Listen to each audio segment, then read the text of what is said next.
listening to YWT, Philadelphia Flyers podcast. I'm your host, Kyle Collington, and joining me, as always, Kevin Durso. Kevin, how you doing? I'm all right. How are you? I'd be doing better if all three games were at 7 o'clock this week. I'd be doing there better. you go. I'd be doing better if the Flyers had picked up more than 1 point this week. There's a lot of ways I could be doing better, but as it sits here, I'm doing okay. We're recording this show on Sunday morning. Right after this show, I'm leaving to head to the Philly area, to eventually end up attending that game on Tuesday night against the Washington Capitals. I am very excited about that. We do have a couple of games to talk about here. As we're diving into it, make sure to follow us on social media at YWT Podcast. Kevin is at Kevin_Durso. Find us everywhere you find your podcasts, including sportstalkphilly.com. So, okay, diving right in. We started the week on Tuesday night in Edmonton against a team that had not won a game up to that point, the Edmonton Oilers. They had looked pretty poor on home ice, and when that game started, it kind of continued. Obviously, neither team looked incredible, but a certain Russian kid picked up a couple of NHL goals, and you end up coming out of that first period with a 2-goal lead. I mean, it's almost a footnote now in a way. I almost forgot that's like the highlight of the week. I guess is like, it's by far the highlight of the week. Matvei Michkov scored his first 2 NHL goals. That's great. Oh, by the way, well, and I think on the power play. Sure, I think partially it has to do with when you sit there and you say you start the week off knowing that you're playing a team that was in the Stanley Cup final last year, took it to a Game 7, lost, and had lost all 3 games they had played to that point. You knew they were hungry. So, and you knew eventually that the team that had scored 3 goals total in their first 3 games was not going to be held off the board with the names that they have. It just is not going to happen. You mean like the names like Adam Henrique and Connor Brown? No, I'm talking about it by the end of the game. And I'm saying, I'm saying that makes you settle for the point in that game. Like you don't. Looking at this game with hindsight, you got a point in this game, and that's awesome. It's a little more frustrating given kind of how the game played out. It's more I think it's more frustrating given how it played out and then what you follow it up with. Yeah. If we're sitting here talking about a blown 2-0 lead and they won the next game, nobody cares. It's way less of a big deal, right? It's like, okay, well, we got a point, and then we came out and won the next game. We got 3 out of 4, no big deal. Instead, you blow a 2-goal lead and then come out and put up just an absolutely atrocious performance against the Seattle Kraken for the most part, at least to start the game. And see, I don't agree with that at all. I thought their first period was because their first period was fine. They got the first goal again. They took a 2-1 lead at the end of the period. You're right. It was the second period that was absolutely terrible. No, you're right. Was there anything else you wanted to say about Tuesday in Edmonton, by the way? That you got 2 goals from Michkov in the first period. Yeah, you give up 2 right away in the second period, take a 3-2 lead. You end up losing that game in overtime. The Stars end up coming out towards the end with Leon Draisaitl and Connor McDavid on a 2-on-1 and 2-on-0 in overtime. I mean, essentially, and right. One of the things, I feel like I'm lumping a lot of stuff together with this because it's all relative at this point. They lost 3 games. Let's just be real about it right now. I mean, kind of. I don't know if this is carryover from everything else that goes on in the Philly sports landscape that hey, the football team isn't doing great. The baseball team got knocked out way before people expected them to, although maybe not really if you go off of performance value, but I get, but you get my point. People are frustrated. And it was like, the season opener last Friday couldn't have been any better. It was like everything seemed, and the kid didn't even get a point. The kid you're actually watching didn't even get a point in the game, but they win the game in a shootout. Goalie looks good. Team looks decent. Played a legit playoff team, won, and everybody feels good about them. And you chalked up the Calgary game to, well, it's an immediate back-to-back to start the season. Chalk it up, right? And because for the most part, they were competitive in the game. It was 3-2 late in the game. Yeah. Now, all of a sudden, following Saturday's game this week, it's like a complete turn, and everybody's already ready to replace half the team, replace the coach, replace this, replace that, and it's very contradictory. Well, so I here's the thing. find it to be No, because I don't think it's not contradictory. I'm not going to fight you on that, but I think the reasoning behind that is last year this team jumped out to a hot start and we all expected them to crash back down to earth at some point, and they did eventually, but it was 40, 50 games after everybody else expected it. And I think it feels like the roster has taken a step forward, right? You know, the pieces you lost were on the older side or on the lower end side, or however you want to phrase it, other than Sean Walker. Uh, Beyond that, all the pieces you lost were kind of lower end. Cam Atkinson wasn't playing a whole lot of important minutes, and then you added Matvei Michkov. So it feels like there should be a step forward. right. But I think the harsh truth of the matter is this team is 1-1-1 with their starting goalie against the same playoff team twice, and then a team that went to the Stanley Cup final. And then they're 0-2 with their. So you're pinning it a lot more on goaltending, or are you I like I I'm just curious. I'm trying to get no, your you speak from the fan side. I want to hear you're your right. side. So I don't think I'm pinning it on the goaltending. I maybe I am pinning it on the goaltending now that I kind of think. Now that you're forcing me to think through it, because you're literally pointing because out, hey, in the 3 games that Ersson started, they're 1-1-1, and look at the quality of opponent versus the 2 games that Fedotov got 2 games against non-playoff teams from last year. Is what you're trying. Is almost like what you're trying to say. yes, and teams that I don't think I have predicted to make the playoffs this year either. Well, sure, neither did I. But Right. So if Fedotov doesn't give up 2 goals in 8 seconds at the end of the second period on Thursday, are they in that game? If yeah, but that's not the reason they give up 2 goals in 8 seconds. I know it's not. And that's why, just like any other team sport discussion, it does not solely fall on the goaltending. That's why I'm not sitting here saying, ranting and raving about we need to trade somebody and Fedotov's not the guy and bring Kolosov, whatever. We're No, not even going to get I into get that. I that, but don't also, think it is fully the goaltending. no, but also at the same time, like I don't think you're wrong in that game. You're pointing at the 2 goals that weren't on him versus, to me, all 3 of the first ones were. Well, and that was my other point. Well, I think the Shane Wright goal is a little bit on him. Like, you'd like to see the save on that. No, the Shane Wright goal, that's the 5th one. Yeah. The Shane Wright goal is pay a little bit of attention after the face-off. That's falling asleep at the that is the whole team falling asleep at the wheel, which carried over into the home opener. Oh yeah, absolutely. The whole team was asleep the entire home opener. Sam Ersson played. He did, right, and that's your one loss, your one regulation loss with him in net right now. Like I said, they're 1-1-1 with Sam Ersson in the cage, and he has looked, for the most part, very solid. Are there a couple? He's let up what Ersson? seven goals so far this year. I think you'd like to have maybe one of them back, maybe 2. Then the only one, and I wrote this down, the only one I can think of is the one off the face-off in Saturday's game. Where you'd paying attention. No, but that's like that also goes down to like, I'll be blunt about it. No, I'll be blunt about it. They have sucked at face-offs this season. Oh, awful. They have awful at face-offs. Well, and when Sean Couturier is on your 4th line left wing, it's not going to help. We'll get into that in a bit. That's going to change. It has to. But regardless, Sam's let up seven goals this year. It might only be 6. Regardless. Well, so maybe one you want back. 2 against Vancouver, 3 against Vancouver, and then the 1 in no, because he had the other game. So he's let up. Where are you getting 7 from in his starts? I guess is what you're saying, right? No, well, yeah, in his starts. Well, no. Wait a minute. That's still not checking out. Well, he let up 2 to Vancouver. Yeah, 3 to Edmonton. 4. Was it? Oh, it was 4. You're right. I'm sorry. Yeah. Okay. But again, I don't know which of the Edmonton goals he's supposed to stop.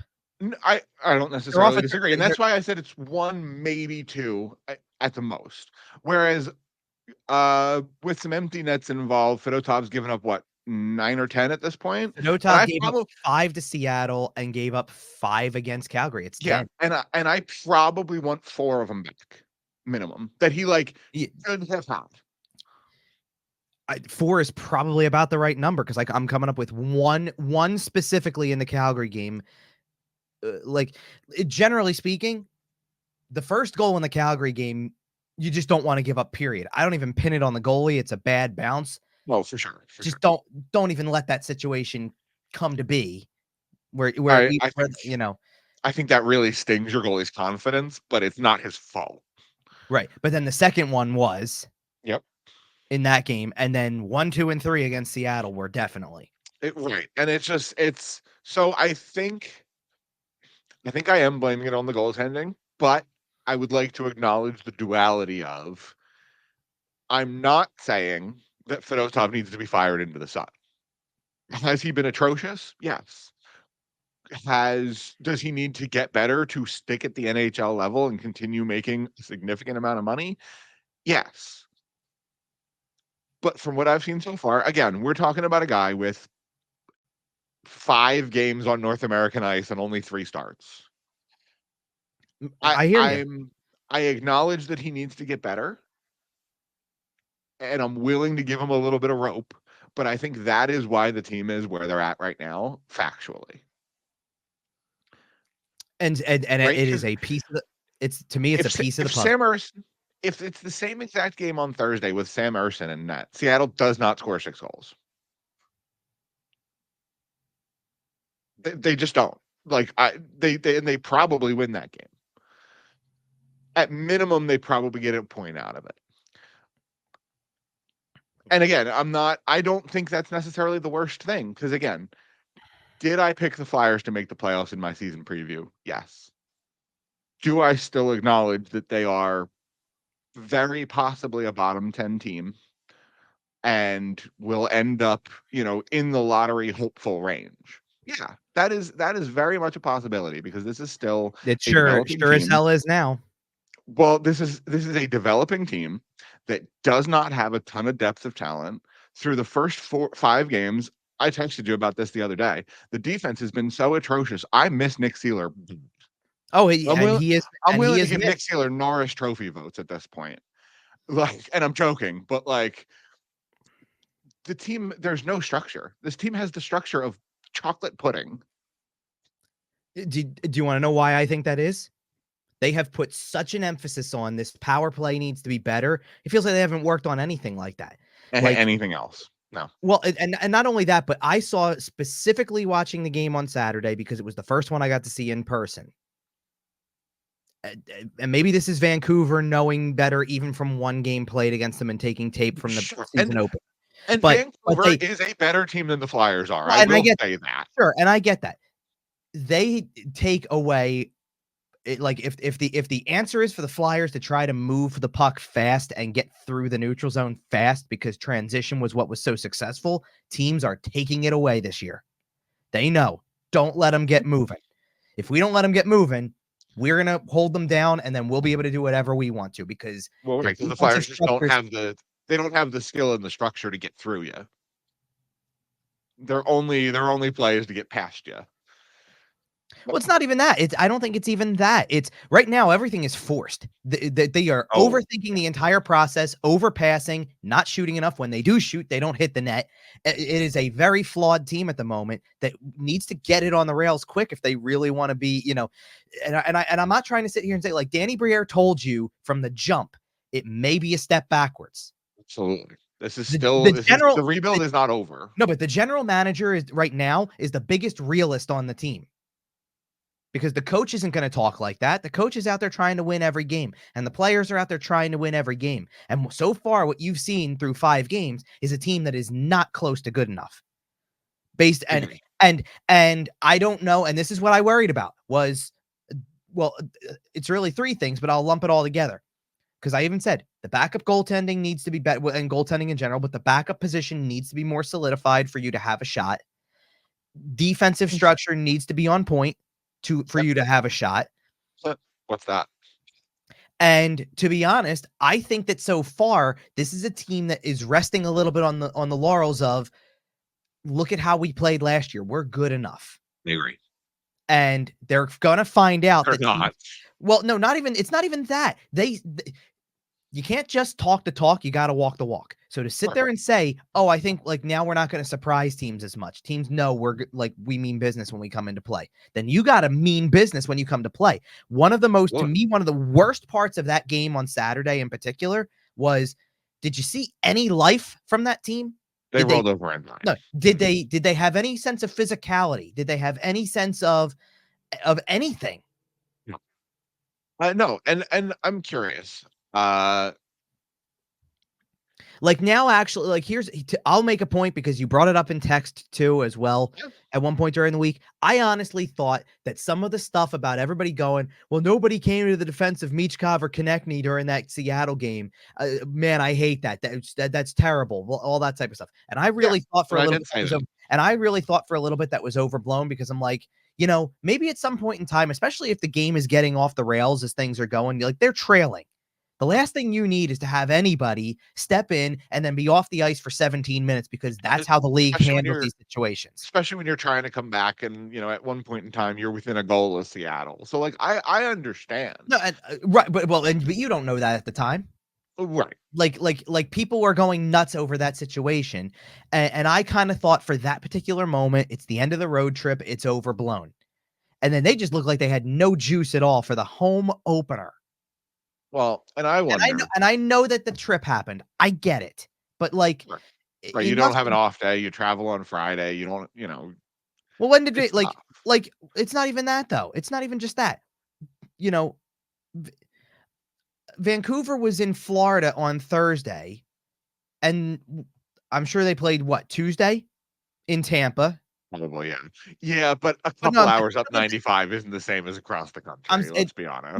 No, but they had to get there at some point. Yeah, no, I know. How is it different that's their third straight road game? They've been away from home. How is that different? No, it's not. Well, the difference is they're a better, deeper team with more experience I get it, but I'm more playoff experience. Yeah, but I'm saying you beat that team a week ago. Yep. Like I get they're a better, deeper team. You beat them a week ago because you actually had some juice to your game. So, in the interest of juice, that leads me to asking questions about two players here. Okay. What is the status of Nick Seeler? Right? Is he still close? Your guess is as good as mine at this point. He was supposed to be close on Thursday. Right. So is it safe now he's missed two more games. And it's safe to assume at this point that when he does come back, he won't be 100% because he's very clearly fighting through something. Okay. I don't actually, like, honestly, I don't know because he could be 95% and they're still saying hold him off the ice because it's 5 games into the season. Honestly. But the problem is that, and this is what people don't have time for, is they don't have time for another story about day to day turning to week to week. Okay. He was day to day when the season started. Now he's missed 5 games, and first 2 weeks. It will be 2 weeks, right? Okay. Well, so at this point, we'll see Nick Seeler when we see Nick Seeler, and like you said, hopefully this is like hopefully this is a case of them holding him out for that last 5% to get him to 100. If it's that, I don't know. He's been skating. Hopefully. He skated with he is skating. He skated with the full team at one point. He's in a regular jersey. No, I wouldn't go that far. I don't recall. They barely practiced. Well, they barely practiced. So we're talking he participated in a morning skate that is not the usual type of stuff, did not do all the other drills because he wasn't playing in the game on Thursday, but he participated. They traveled back Friday, so no practice, no morning skate Saturday, no practice Sunday. So unless he's going over to the facility on his own to keep skating because he can skate, obviously. I assume he's doing something of, right? Right, but nobody's going to be there to worry about it because it's otherwise considered an off day. Exactly. And that the other name I wanted to ask about is a guy that we saw on Saturday near the ice for the first time this season. At what point, if we're looking for a little bit of size, if we're looking for a little bit of snarl, what point does Nick Delorier draw into the lineup? And does one of these games against Washington make sense? Possibly. I mean, anything would make sense at this point. There's an element where you literally ask yourself, if he can't play and nobody else is willing to do anything, then what's he here for? I agree. You know, and like the idea that he was supposed to come in and on occasion and be like a bodyguard.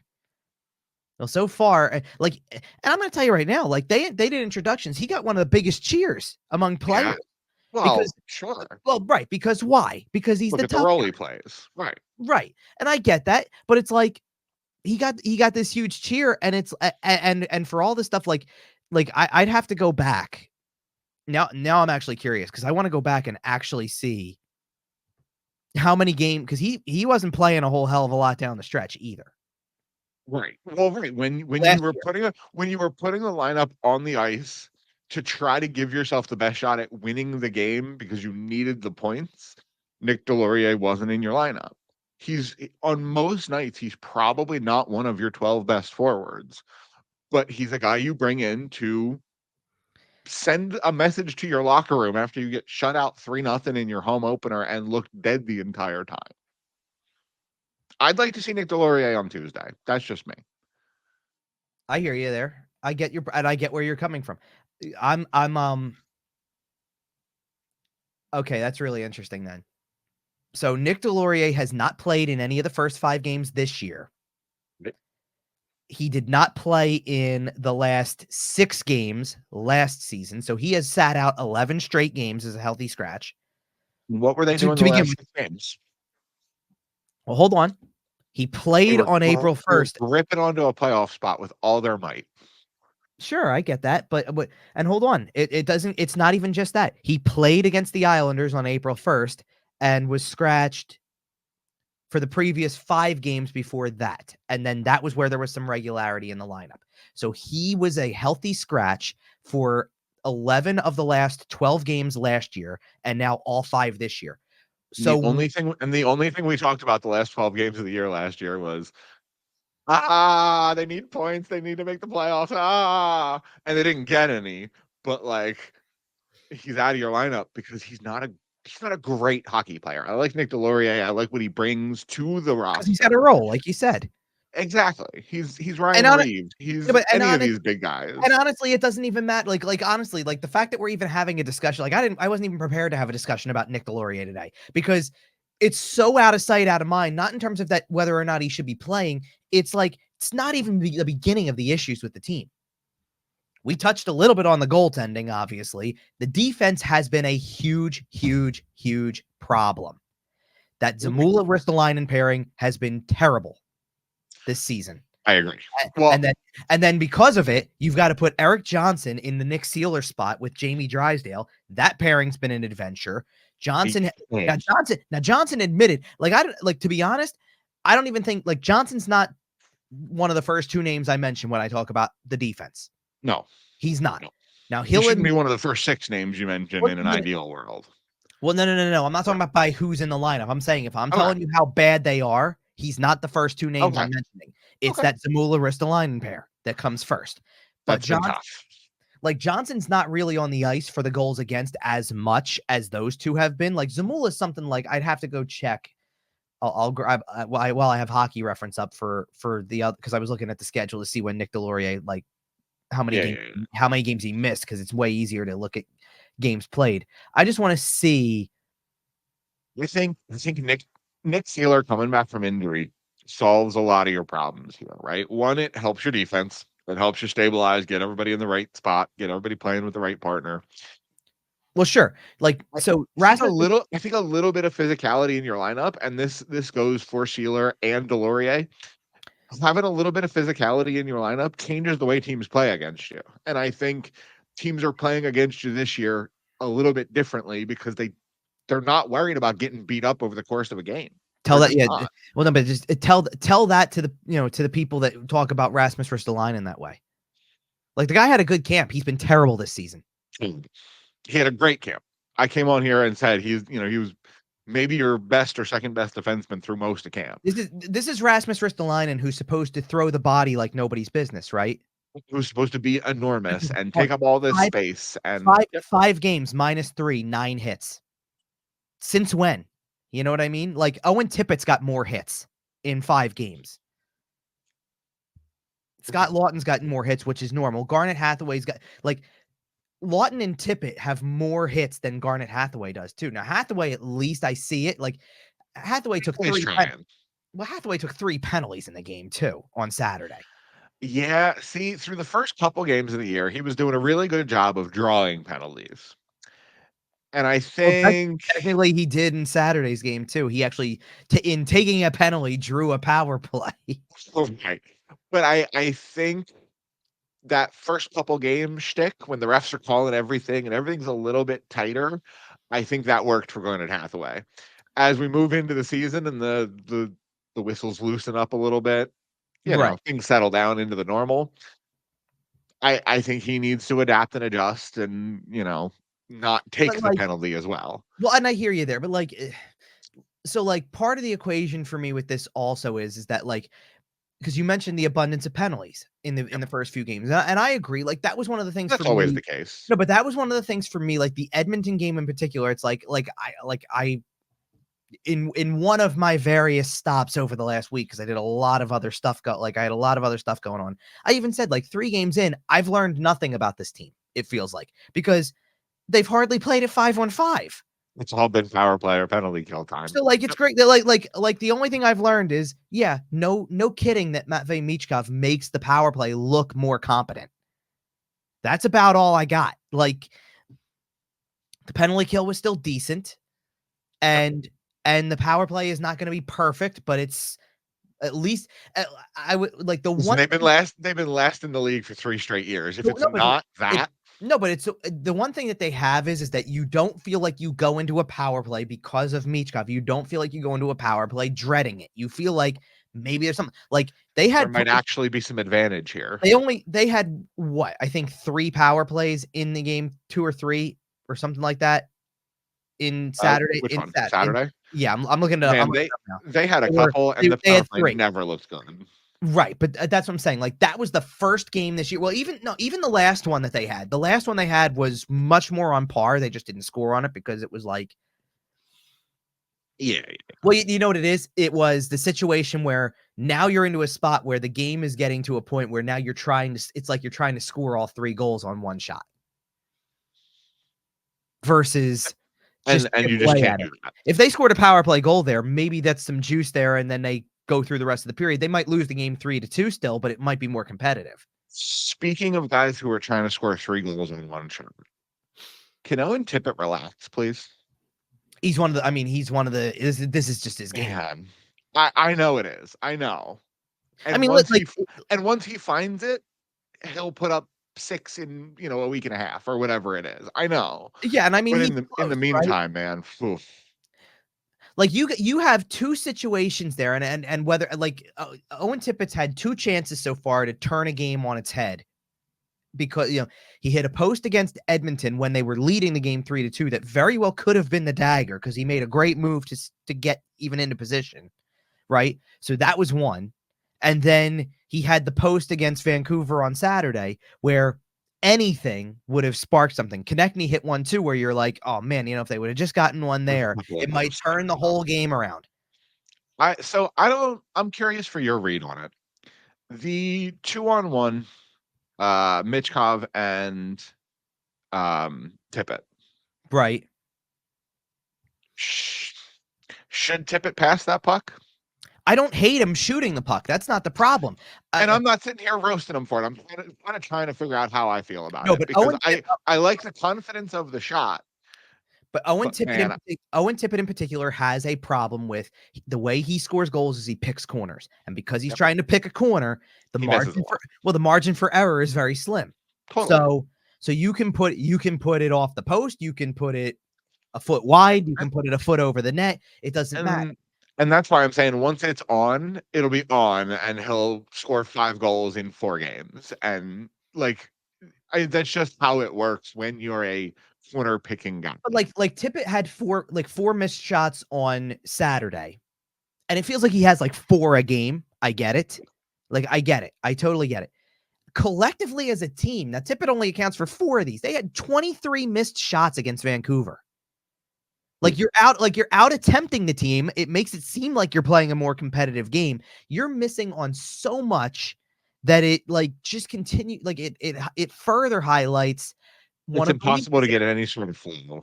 It's not even It's about just getting into. It's not even about getting into flow. How do you build any momentum when you don't score?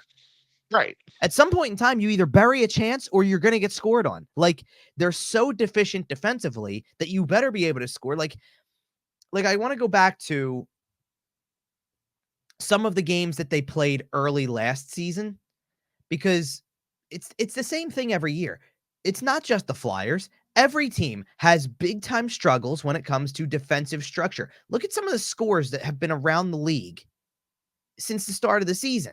Like there's some really ridiculous scores. There was, Oh I, I, yeah, I believe it was. 8-7. Well, right. I was gonna say that was the day after we recorded last week, right? That Ottawa was and the Monday. Kings in Ottawa and overtime. LA goes 8-7. Yep. Seattle had already played a game. Like you're talking about, Seattle just won a game this week against the Flyers 6-4. They had the game before was 7-3. Like you get some pretty weird ones. And it's the But first like 2 weeks of the season. We do always see some amount of no, but that. like here's an example. So the Flyers, like some normal scores, the Flyers won their opener last year in Columbus 4-2. They lost in Ottawa. And Ottawa didn't make the playoffs last year, by the way, right? Like not a great team. They lost to Ottawa the second game of the season 5-2. Then you have like the oddball game. They win against Vancouver 2-0. They win against Edmonton, who was struggling 4-1, lose in overtime to Dallas 5-4. They beat Minnesota 6-2. They lost to Anaheim 7-4. You get these crazy goal scoring games where nobody wants to play defense because it's not like buried through their brain yet. They played a back-to-back against Buffalo where they lost a game on home ice 5-2, then won a game 5-1, then lost to LA 5-0. Then a week Oh yeah, later the first couple weeks of beat the season were Anaheim crazy. 6-3. Like Yeah. it's all over the map. Now, that's the one piece of silver lining I'm willing to give, by the way, is if you go off of last season's schedule, they didn't start great last year. Like I think people look at the first couple of games last year that they won the opener and then won two more before, like so that they started the year instead of 1-3-1 as they are now, they started the year 3-1-1 and then kind of faded a little bit into what felt like what they were going to be. And then all of a sudden reeled off a couple winning streaks that made you turn your head around quick, right? Like it was like, oh, okay, now they might be better than we thought. Like I remember us doing a show. We did it because it was a back-to-back on the weekend. I was still at the center when we did the show. They had just won their fifth straight game, and it was their fifth straight win coming out of losing to, of all teams, San Jose. Right. Like they lost to the San Jose Sharks, who didn't have a win last year at the time, to go to 5-7-1. Everybody was like, well, that just shows you right there what kind of team you're getting. They just lost to the winless team that is barely icing. And then they went on to be the best team in hockey for the next 3 months record Well, wise, or something ridiculous like that. Because immediately after they won 5 in a row, then had a little patch where they lost 2, got a win, lost 2. So they lost 4 or 5, then won another 4 in a row, lost a game, won another 3 in a row, and you all of a sudden looked up at the end, at the middle, like right as Christmas time hit, and they They're were like second in the division. right, and they were, well, not even just, I'm not even going by this division like standing. They went from 5-7-1 to 18-10-3. Yeah, I know there was a stretch last year, and it was a pretty significant stretch. I think it was 2 or 3 months where over that stretch the Flyers were the best team in hockey. Which is insane to say, given that we had so we have to figure out whether last year was Cinderella in a glass slipper, or if that's who this team is. And I was Well, see, something. now you better hope that's what this team is, because now you've invested in it. You shouldn't Oh be yeah, paying, like you shouldn't be paying Travis Konechny and Owen Tippett what you're going to pay them going forward. they're not the You shouldn't guys. be, well, you shouldn't be doing that if last year, if last year was just a fluke. Well, and so I think both things can be true, right? Like I can look at last year for those guys and say these are really good years to build on. This, I think Owen Tippett showed 40 goal potential. I don't know if he's going to get there, but I think he showed 40 goal potential. So I think those are things we can build on. I don't necessarily love signing based on one good year under that logic, but you can still at the same time look at the rest of the team and go, okay, but like we do still have these big gaping roster holes. We do still need some defensemen. We do still need a goalie. We do still like both things can be true, right? You can Well, look at I get it. Owen Tippett and say, you had a good season. We expect you to continue getting better. Here's a nice big fat contract. and also look at the team and say, well, you know. No, but like my point is so far, like, and I know it's only 5 games. I'm not trying to have an overreaction to it, but I'm saying like you can point to those guys equally as much as like the guys that you feel like are like on the last legs here. Like, I get it. Like at the end of the day, if you're sitting here going, "Oh, the defenseman," it feels like the defense is terrible. But you know, yeah, and it's Zamula, Ristolainen, Johnson, that kind of thing. If Drysdale had a better partner, maybe it would help. I don't know. And I feel like there's still some of that going on, by the way. Like, I don't love the way Drysdale's played defensively at all, but that's not really his game. I get that. And I get that. But when Nick Seeler's there, that can handle a lot more defensive responsibility when those two are. well, and I look, and I'm not doing this with every single guy. I'd have to check. Like I can go look, and if you went, and I again, plus this is why plus minus is not a great stat to go off of, because Drysdale's the worst on the team at -7, and then the next two guys in line are Konechny and Michkov at -6. Then you get to Zamula's at -5, Frost is a -5, Faraby's a -5, Tippett's a -4, and then like you have a smattering of others. But half of the reason is because you give up, an empty netter in Calgary. You have, Michkov and Konechny are out there in overtime when McDavid and Draisaitl put something together, and you make one mistake and it's in the back of your net in overtime. That's one of the reasons, plus minus isn't necessarily the world's best stat. Well, that's why I just said like exactly that. Like I sit there and I go like Michkov, like as recently now I do think Michkov was a minus. Was he minus? Well, he was a -1 against Vancouver. I think he was a -2 against Seattle. And no, go ahead. Yeah. Like as I'm saying, as a result, like that's what got it there. Like I made way less of a deal about it when it was, he's -3 through 3 games, and one's an overtime winner and one's an empty netter where he's out there trying to be on the ice as one of your key offensive guys, right? Like now it looks a little worse but looks a little worse, not in the sense that I'm pinning it on the player. I'm saying it looks worse in the sense that that's how bad defensively they were against Seattle and Vancouver. I was gonna say I've had pretty close to 0 complaints about Matt Michkov so far. I'm not trying to make this about Michkov. I'm just saying, we haven't really talked about him too much. I did want to mention, like, he's looked solid. Obviously, he's a bit of a younger kid, still, still finding his legs a little bit in the NHL, still getting used to the speed of the game. Yeah, but gonna have to get a little bit better at avoiding physical contact from time to time because he has taken some hits.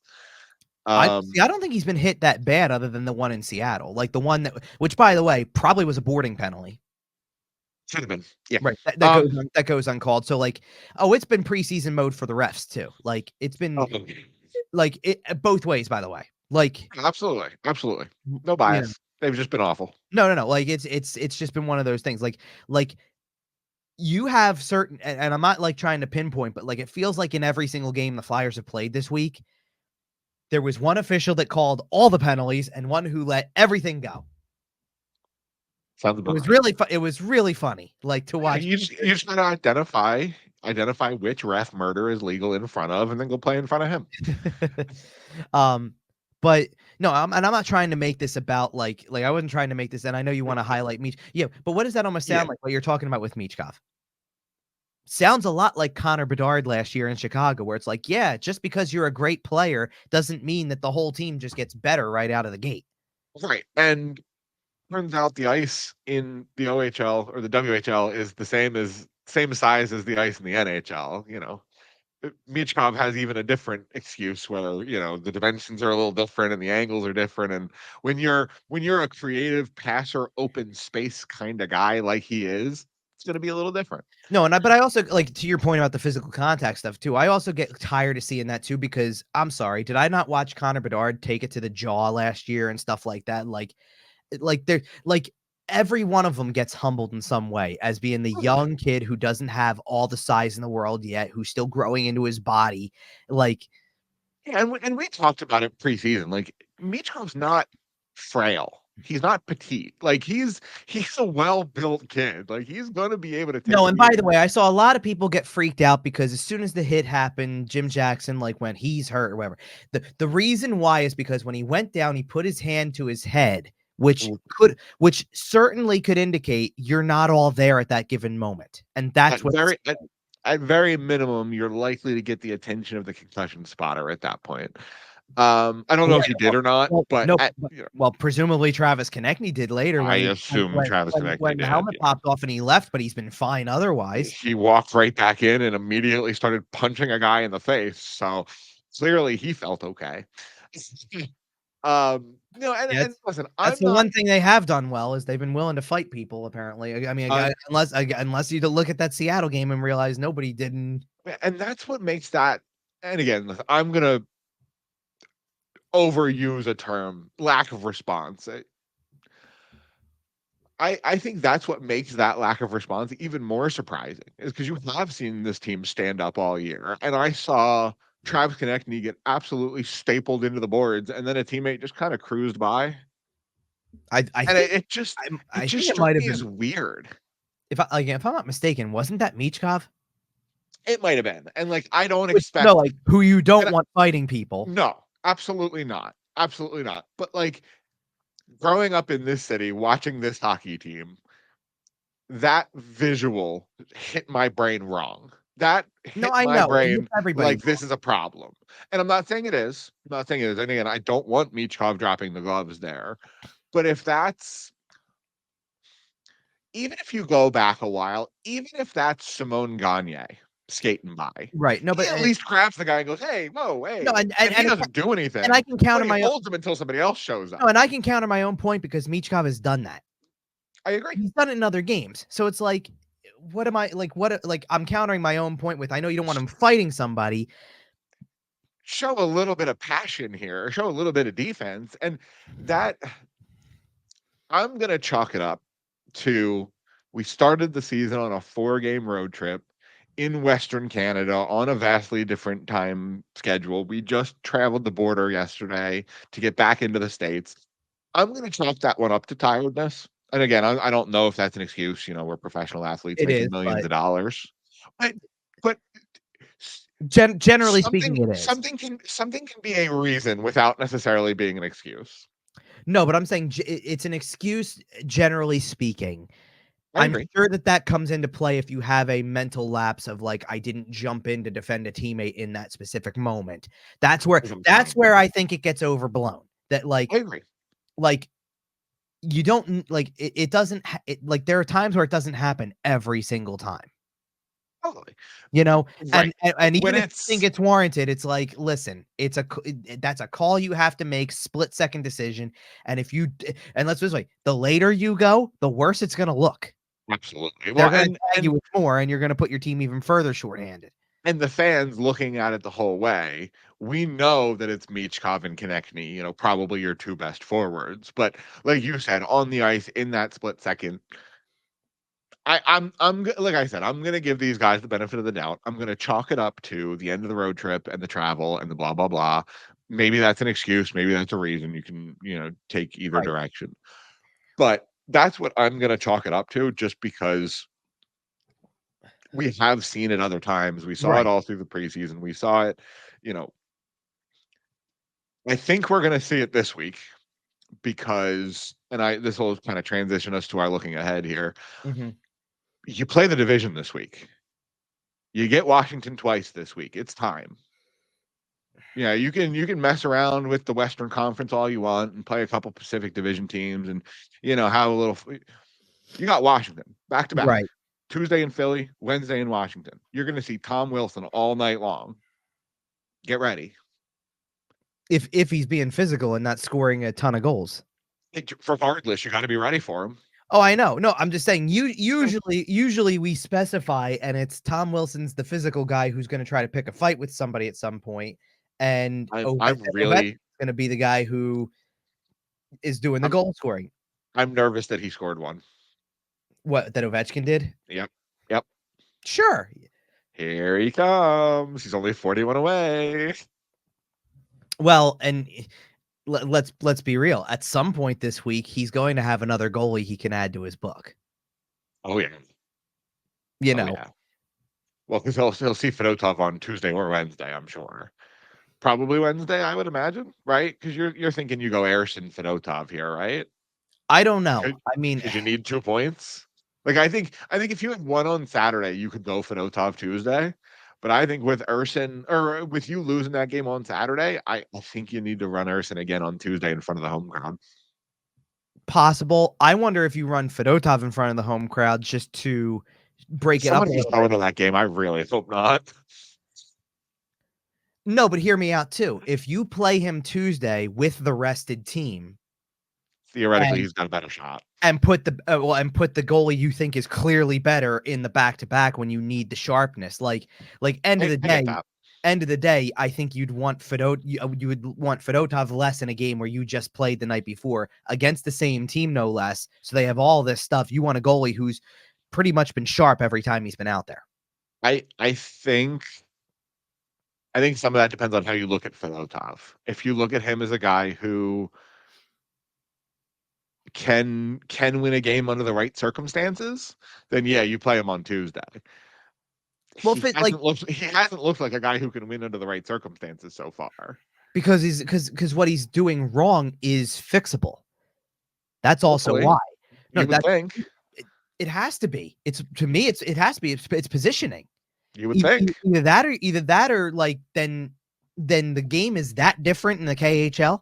Well, he's also 27 years old, and at this point, he is what he is. Like it's not. That too. This isn't Kolosov, where he's a Yeah, kid and can adjust no, still, and he's still no, kind of learning and developing. Like no, he's a guy. But I've seen it pointed out multiple times because he allowed 2 goals that were relatively low to the ice to start that Seattle game, and he's standing as tall as he can be, Looking looking over screens, people. and And you don't do that in the NHL because teams are going to use screens to their advantage.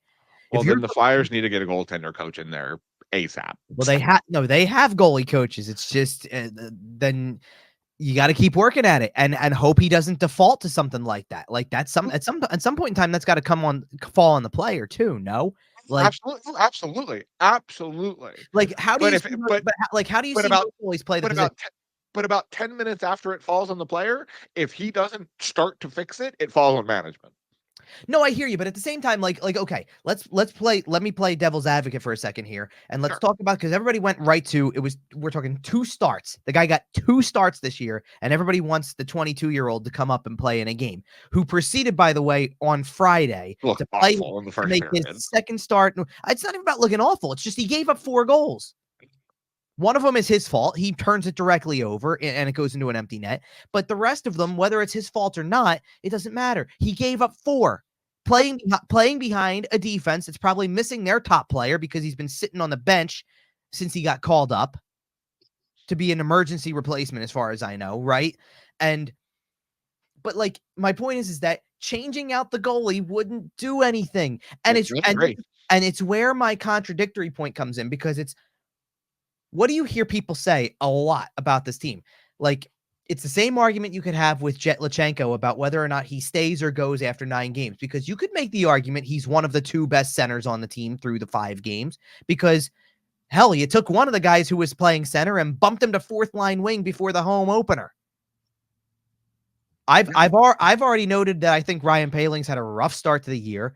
I don't even know, when it came down to it, I don't even know who the hell's playing the other center position when you don't have Couturier playing center to begin with. Man. You'd have to go back and go through that piece by, well, Lachenko's playing one of them. Frost is in there. And Frost is the only other one I put in that category. So there's people who are going to sit there and say, well, then Lachenko should stay because he's one of the 3 best centers on the team or 2 best centers on the team. But frankly, can I tell you who I think the 4 best centers on your roster are? Go ahead. If Lachenko stays, because by the way, as we're recording this on Sunday morning, there's some rumors that Lachenko may get sent down at some point. Well, it's been a rumor for a while. Yeah, but there's rumors specific on now. I know, but I'm saying there was a rumor for a while that after the 5th game was when they were going to do this. And that makes sense. Let's just say that's what Snow the goalie had that. They didn't. And if they have it, then they have it. No, but Snow. Well, here's where it was. Snow the goalie brought up this thing about how they did a preseason interview with the whole main group: Dan Hilferty, Danny Briere, Keith Jones. So I assume this was on record because they brought it up. Like they brought it up to make it on the record, I suppose. But like their crew brought up that Danny Briere at the elevators afterwards said something about my main focus is Jet Lachenko 5 years from now, not 5 weeks from now. And that's where a lot of that stemmed from. But the bottom line is that what's contradictory is that you want Fedotov out of here potentially 2 games in for another goalie. And then you want Lachenko to stick around because he's possibly one of the 2 best centers currently on the team, because you don't like how Couturier started and you don't like how Paling has started, right? And also like that. What's contradictory is that may be very well coming from the same people that were on the tank committee. Just pointing out that when I woke up this morning and I looked at the standings, if you didn't know better about the other picks that they have this year, you would be yelling to stop the count right now on the standings, because Colorado is 30th, the Flyers are 29th, and Edmonton is 28th, and that would be 3 teams in the top 5 of the bottom of the lottery that you have their picks. The great thing about the NHL is that the season does not end in late October. No, but here's the thing. You look at that and it's not play to like what you think, like, but think about the expectations for these teams. At some point, Edmonton and Colorado are probably going to get it back on the rails. They both won their like at some point, but a slow start doesn't hurt for what you're looking for, because a slow start could mean you're not really challenging for the division anymore. Like Colorado plays in the same division as Dallas. That's Dallas. They're already 8 points behind because Dallas got off to the hot start. Now it could level out at some point. It could level out at some point, but like, guess what? I'll do you one better. Not only is Colorado 8 points behind Dallas, they're 6 behind an unbeaten Winnipeg Jets team. Okay. Through 4 games. Like that Central Division is wild. And speaking of wild and the Central Division, the Flyers will also close their week with a home game against the Minnesota Wild. And then the good news is here, we will be back shortly after that game to talk about them. Right. But but that was my point, was like, look at where they are in the standings. They're 1-3-1. They're toward the bottom of the standings, and they're actually talking about like they have to give more of a leash to Fedotov to find out what he is. They might be finding out what Kolosov is, and it might not look any better. They might send Lachenko back, and it would hurt their center depth. And all of those things contribute to what everybody has talked about: draft position. Like, right, exactly. Like as much as you picked them for the playoffs, I didn't. And the reason I didn't is because I thought the defense was going to look like this, because I thought that the goaltending might look like this. And as a result, it's going to possibly put you, I even gave them better than this, and it might still turn out to be better than this. Like, they're still, 5th from the bottom is what I had? 4th? Something like that. Pretty close. So they are pretty close to the bottom. That is kind of where we're going to wrap it up for today. The good news is we have a couple of games here for the Flyers to kind of start to establish themselves. This is the first real week of the regular season, as far as I'm concerned, where you kind of have that mix of home games and you can kind of start to get into the flow. So we will, speaking of getting into the flow, we are getting into our flow here. We will be back next week at some point. I'm not sure if we've talked about a Sunday or a Monday, but we'll be back at some point early next week with our normal show. We will be back every week after that, through Christmas at this point. We are locked in for a while. So join us along, subscribe wherever you're listening. Follow us on social media at YWT Podcast. Follow Kevin at Kevin_Durso. You can find us everywhere you find your podcast, including sportstalkphilly.com. I'll be honest with you guys, Kevin left me here and I'm doing this a little bit on the fly. Wrapping up for you. I think that's about it for today's show. Let us know what you think. Comment, subscribe, rate us 5 stars, do all that happy garbage. And until that, we'll see you.